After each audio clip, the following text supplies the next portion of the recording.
I'm Beth Redmond. I'm involved in Labour Party activism, Manchester Momentum, and I'm the trade union liaison officer for my Labour branch, which is Chorlton Park, and I'm also a member of Unite the Union. So I probably don't have as much technical knowledge as everyone else on the panel. What I'm going to talk about is mostly how my workplace is in terms of trade union organising. And so basically I've been working in call centres for the past few years, both here in Manchester and back in Birkenhead, where I'm from. And initially, I kind of just want to talk you through the standard day of a call centre worker, because I think the call centre industry and the customer service industry is absolutely massive. It's getting bigger, and often the reality of kind of the oppressive and precarious nature of the work, it never gets spoken about because it's so normalised and people just kind of accept it as fine. And I think call centre work is often people go in, and young people anyway, go into it and say, oh, I'm only going to be here for 6 months, and they end up staying there for years and years, whether on purpose or by accident, and often use the high turnover as an excuse not to organise, which I think is wrong. But there are less invasive access. So is that too close to my mouth? Sorry, it sounds loud.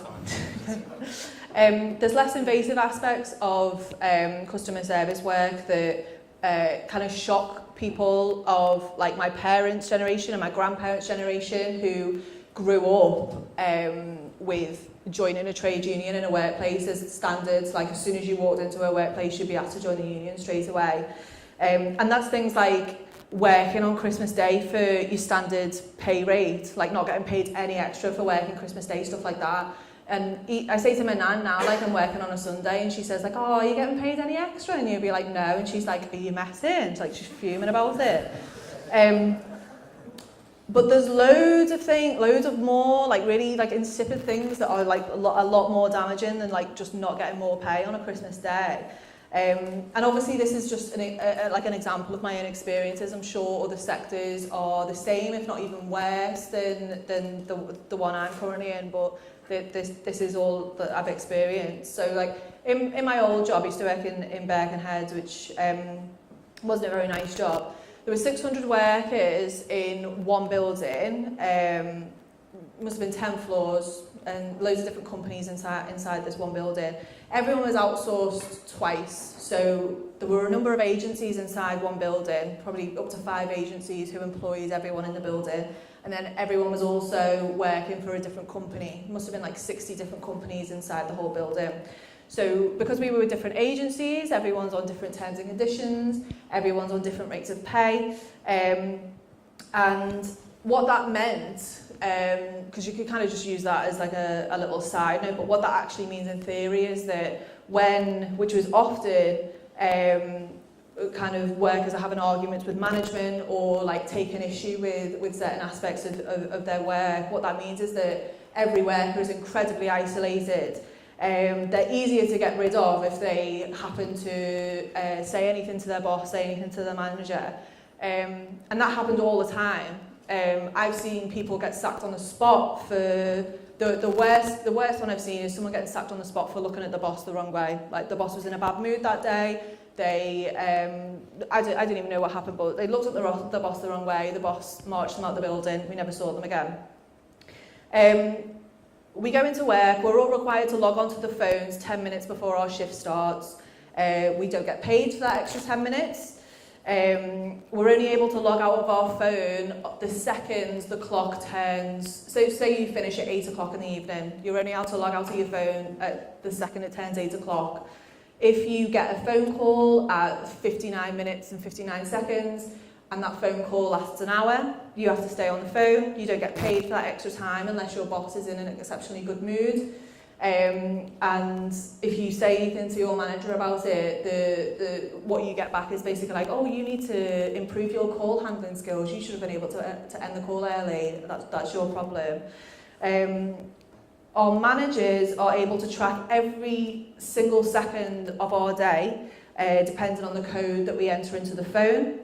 So we had 6 minutes personal time. Personal time is anything from going to the toilet to, if you're a parent and your kids are in school, one of your kids is sick and your school ring your phone, that's included in that personal time. I've seen parents who were crying, getting yelled at by managers because they've gone 1 second over their personal time because they were having to deal with an entirely different issue.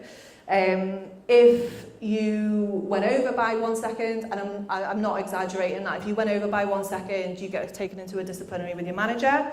If that happened to you 3 times, you get sacked.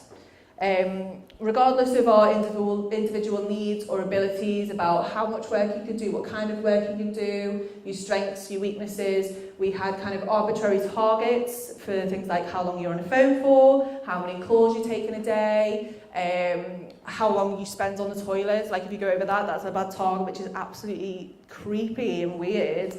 If you didn't meet those consistently, you'd be sacked on the spot. The entire time I worked there, which was just under 12 months, every single holiday I requested got denied. The rule was you have to submit your holiday requests at least 3 weeks in advance. I did them every time, at least 2 months in advance. Every single holiday request got denied. We don't even have our shifts for the week beginning Monday, the Friday before. People who were on an early shift on the Friday, they wouldn't even know their shifts when they left work. They'd have to get texted them over the weekend. They wouldn't know what they were working the week after.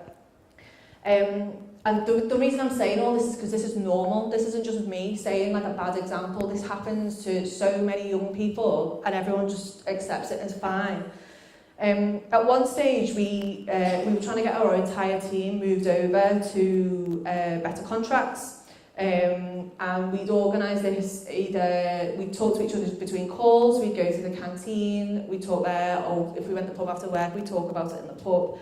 And one day, my ops manager comes over to my desk, she leans over to me and she growls through her teeth, she goes, "If you mention the word union one more time in my workplace, I'm going to frog march you out this building and you're never going to be allowed back in again." And I was just sat there, I was like, what? And like, I was fuming, obviously, but like petrified because I needed the fucking job.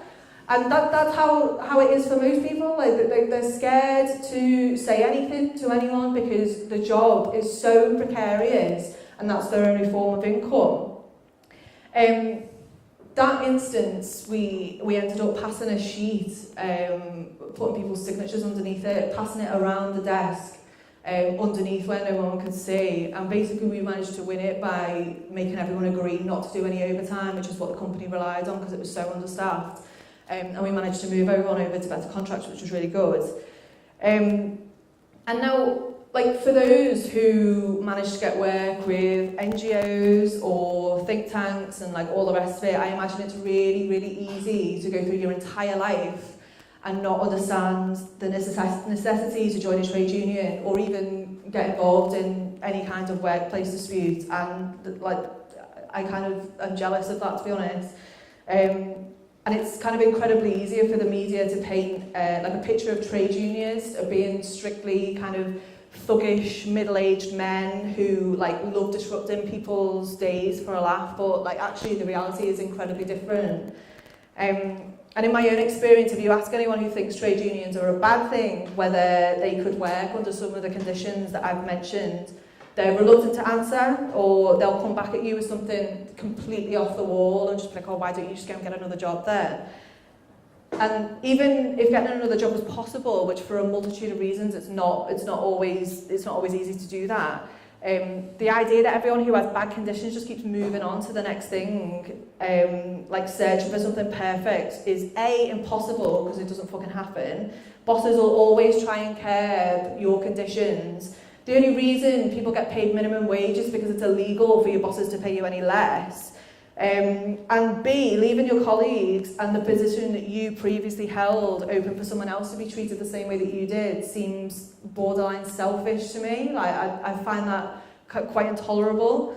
I didn't realise I'd spoken for that long, sorry, but I guess I'll save the rest for the questions later. I just think that trade unions, as they currently stand, no, they're not irrelevant. Yes, they need to keep developing and keep up with kind of how work is changing, the landscape is changing. And I know you previously mentioned it, but we only need to look for the Bakers Union for how they're organising the McDonald's strike for that. But I'll come on to that in questions and stuff. Thank you.